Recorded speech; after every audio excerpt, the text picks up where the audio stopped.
Okay.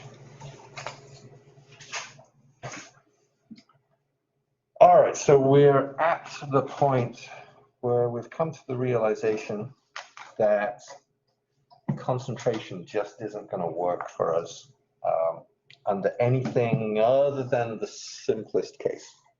When cases are simple, concentration is fine. But in the presence of multiple ions in solution, concentration just can't be trusted. And you saw that this morning in the lab. That things we were told in general chemistry that would have no effect are having a significant effect. We saw a pH go up by half a point, right? From 12, what was it? I don't know. I don't remember what the numbers were, but okay. A significant change. So we're going to replace concentration with activity. And all that activity is. Oh, writing in purple. I have to keep this for tomorrow. Activity A is our concentration multiplied by something called the activity coefficient. So the activity is a corrected concentration. Concentration goes here, and then this is the activity coefficient. And this is a number that we're going to have to go and find. And we cannot find it until we know what the ionic strength is. So it depends on two things.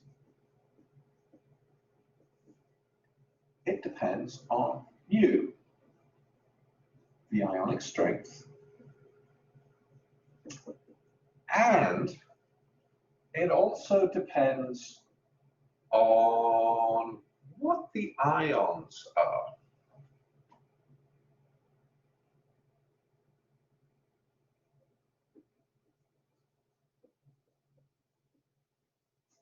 Okay. So we're going to get that from a table. I'm going to do a worked problem today, but we're not going to be able to get very far without a table. I'll tell you what the page number is for our book. Let's see if I can find it. Oh.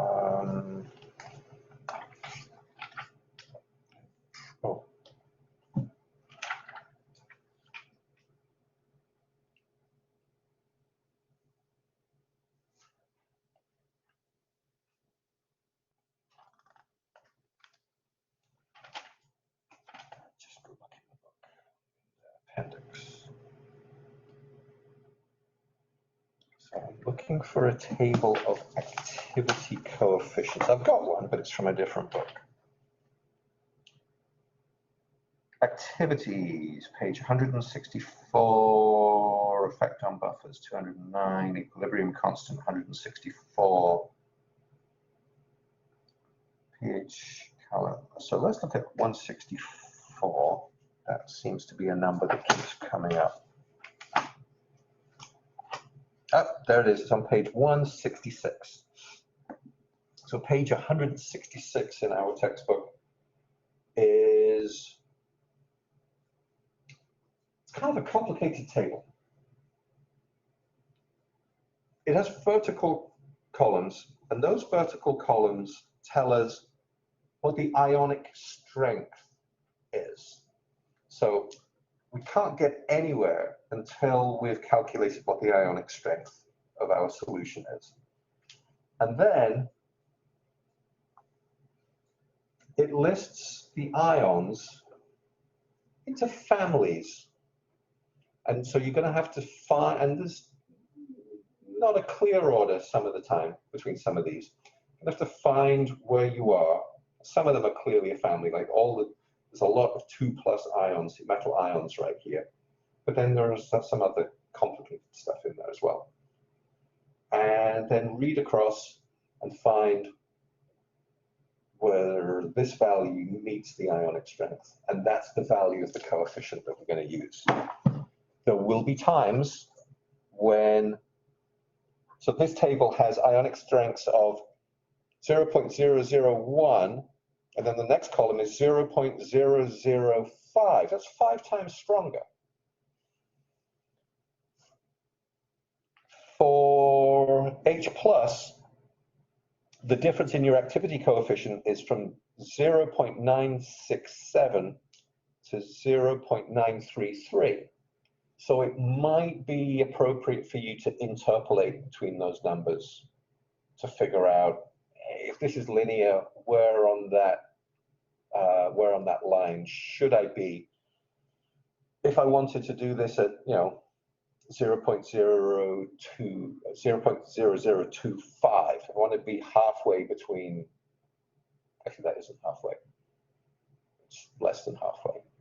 But if I wanted to be in the middle, go find that number. Okay. All right. Let's do a question. Let's do a worked problem.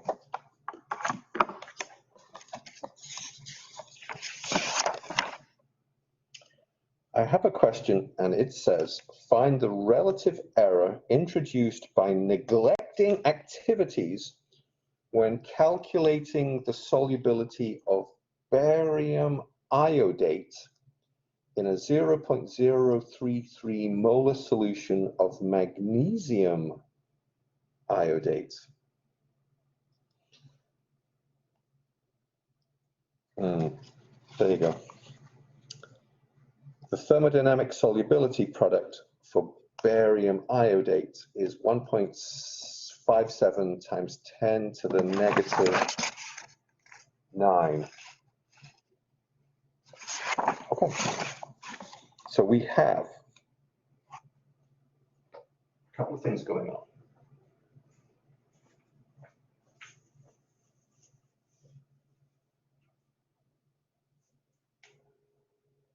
I have barium iodate.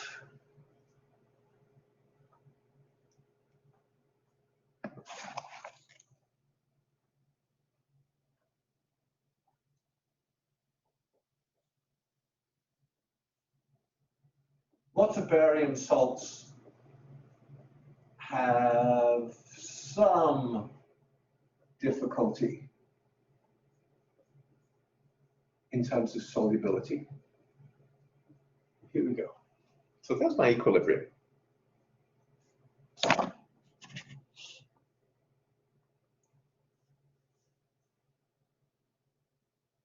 KSP for that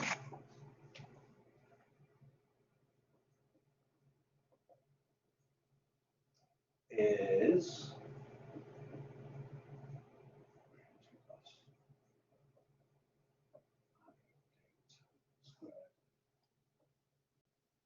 is 1.57 times 10 to the negative 9.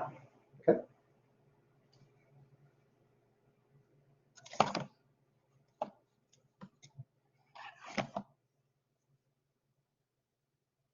Now we have the solubility product.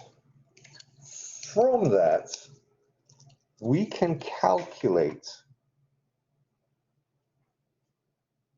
the concentration of dissolved ions, right? Because if we do that thing of initial change equilibrium, right? At the beginning, I have nothing here. And then I'm going to put something into solution. And then at the equilibrium, I'm going to have whatever that number was minus these 3 x's, or x, really, next those. All right? So for every one of these I put into solution, I put 2 of those in. So I can just substitute these as x's and then find the value of x. If I find the value of x, all right, so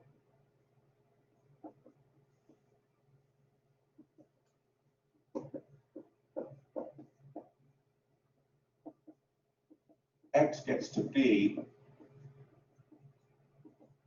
the amount of barium that goes into solution. This is basically our solubility. That's going to be in moles per liter. In fact, I could even turn that if I wanted to, and I wanted to make it a real quotable solubility. I could turn that into grams by doing the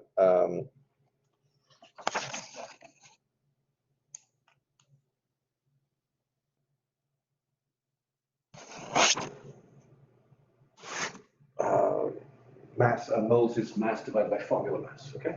All right. So that's where we are. Let's go look.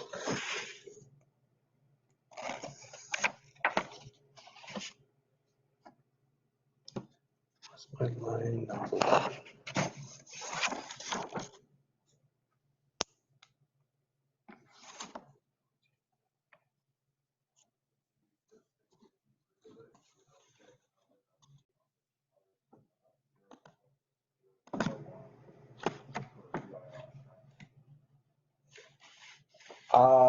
If we're going to completely ignore the ionic strength, so we could do this without and then with. We're going to do it with, and then we'll look back and see how much different is that number as if we hadn't incorporated ionic strength at all. All right, so let's look.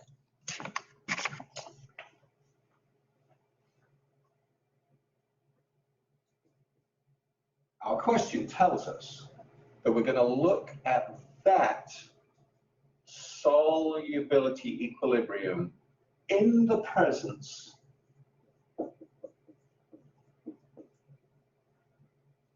of magnesium iodates. And the magnesium iodate is at 0. Just put it down, there's an extra 0. 0.033 moles per liter. Okay. So here is an ionic contaminant that is adding to the ionic strength. So here's what I'm going to do. One is I'm going to find what the ionic strength of this solution is. So the solution puts magnesium 2+ and 2 iodates into solution. Okay? And ionic strength is half the concentration of the cation, Z of the cation squared, plus the concentration of the anion, Z of the anion squared, all right, which is half of the concentration of the magnesium 2+. Well, it hasn't been stated that the magnesium iodate is a strong electrolyte, but we're going to assume that it is. So that is our 0.033. And then we're going to multiply that by 2, because it's a +2 ion squared.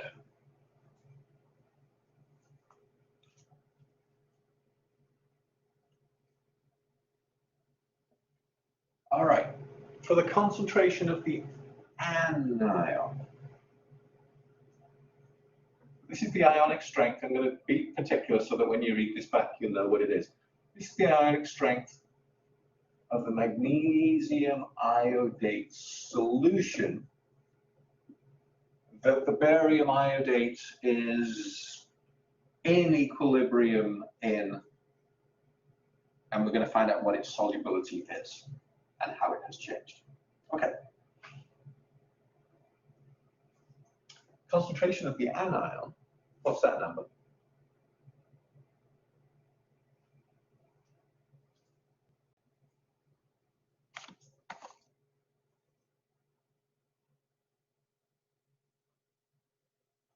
Each magnesium iodate is 0.033 moles per liter. And each of them, one of these, puts one of those into solution, but puts two of those into solution. So this is twice as much. And then I'm going to multiply it by the charge on the iodate.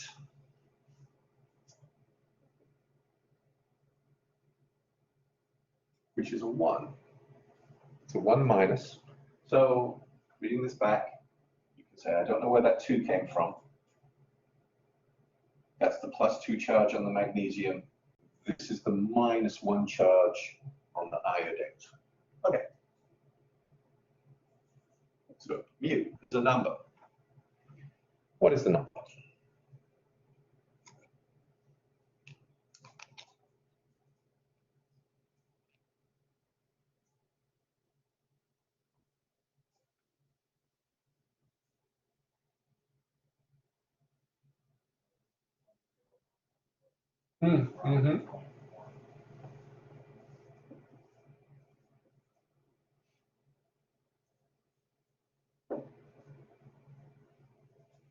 Knowing already that the tables of activity coefficients are not going to have a column for 0.99, but they are going to have a column for 0.1.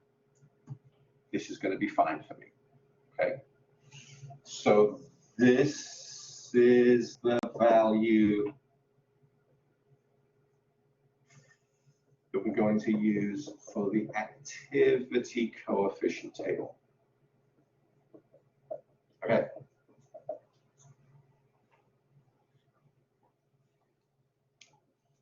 Here's the book. Here's the table. I'm assuming that the numbers in this table are the same as the numbers that I have on the page. Use this value and tell me what the activity coefficient for barium is and the activity coefficient for iodate is. So step 1, find the ionic strength. Step 2 is find the activity coefficient.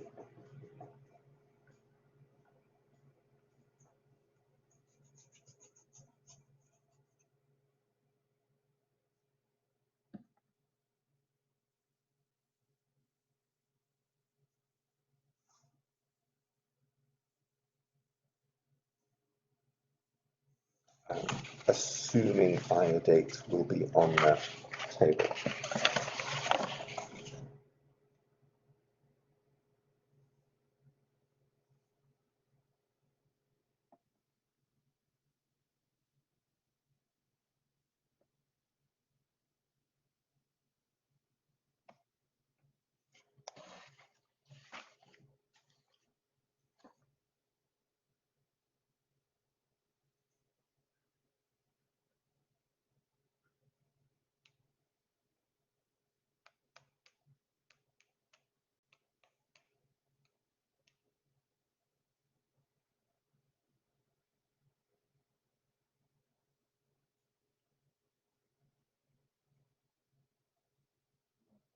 Yep. Yep. Yep.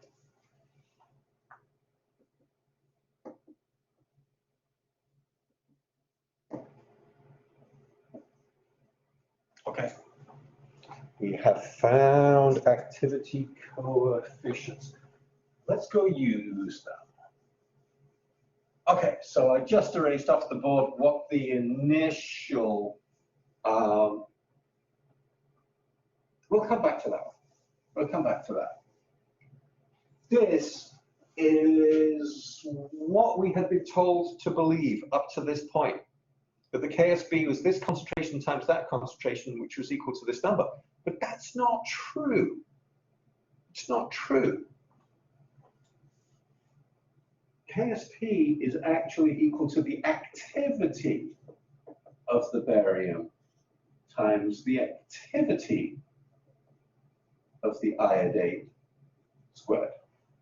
All right, so now I have to rationalize the difference between activity and concentration. Okay, so activity is concentration times this activity coefficient, which is going to make things be a little different for us. So KSP, don't want to write over there and over here. KSP is the activity of the barium times the activity of the anion squared, and is equal to 1.57 times 10 to the negative 9. I'm going to change that so that it is the concentration of barium is multiplied by the coefficient for barium. But this is equal to that. The activity is the concentration times the activity coefficient. All I've done is substitute in that KSP is equal to that times the concentration of the iodate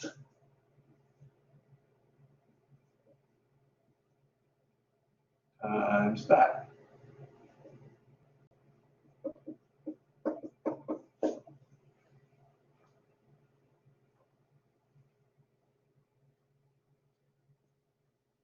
Okay.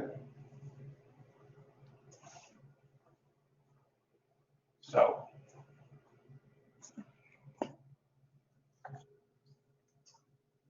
if I want to frame my answer in terms of concentrations, do you remember that trick that I showed you a couple of weeks ago of when you're writing something down, especially with equilibrium, and you know that what you're writing down isn't right, what did we do?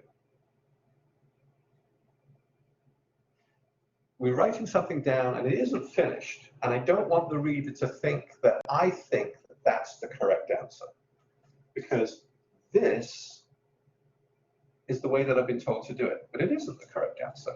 That's the correct answer. So I'm going to tell the reader that I'm going to do this, but I know that what I'm saying is wrong.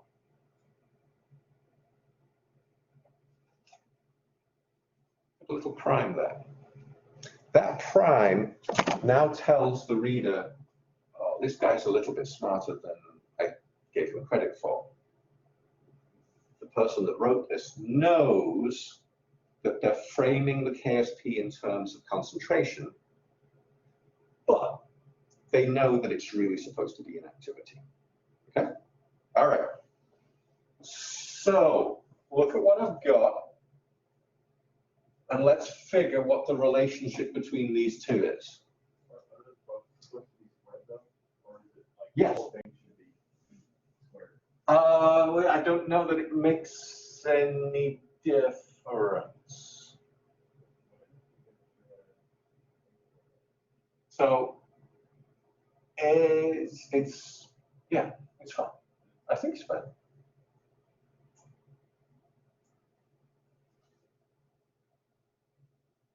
We're about to run out of time.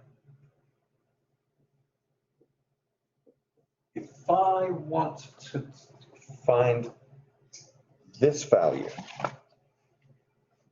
what I would do is pull these over and put them under there.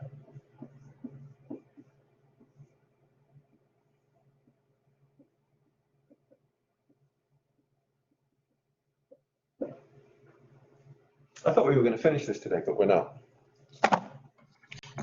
Yay, not. Okay. The value, the difference between writing KSP as an activity and writing KSP in terms of concentration. Okay. This tells me this is the concentration solubility product, whereas this is the activity solubility product.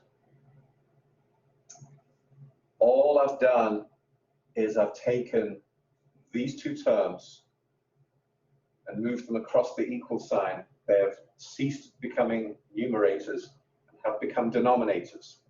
So KSP divided by those two coefficients equals the concentration KSP, which is just that. Okay. So that's the relationship. We're out of time. I thought we were actually going to squeeze this in, but you know how it happens.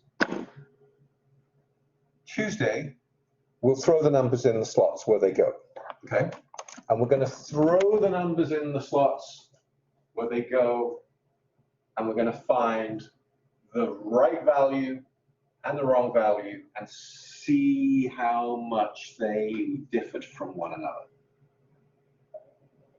I do have another calculation as a backup, so that at the end of that, if you go to Tuesday, I didn't get that at all, we'll do another one. Do another one a different way.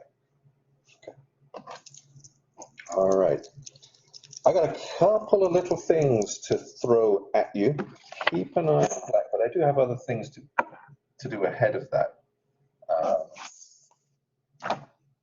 It's a success check weekend, and I've got grades to get done for the Gen Chem class, but I've got a couple of things that I want to put on Blackboard for you. I think Blackboard will give you an automated message when they pop up, but if not, I will send you a message saying, take a look at Blackboard, because there's something here that I want you to look at and ponder, okay?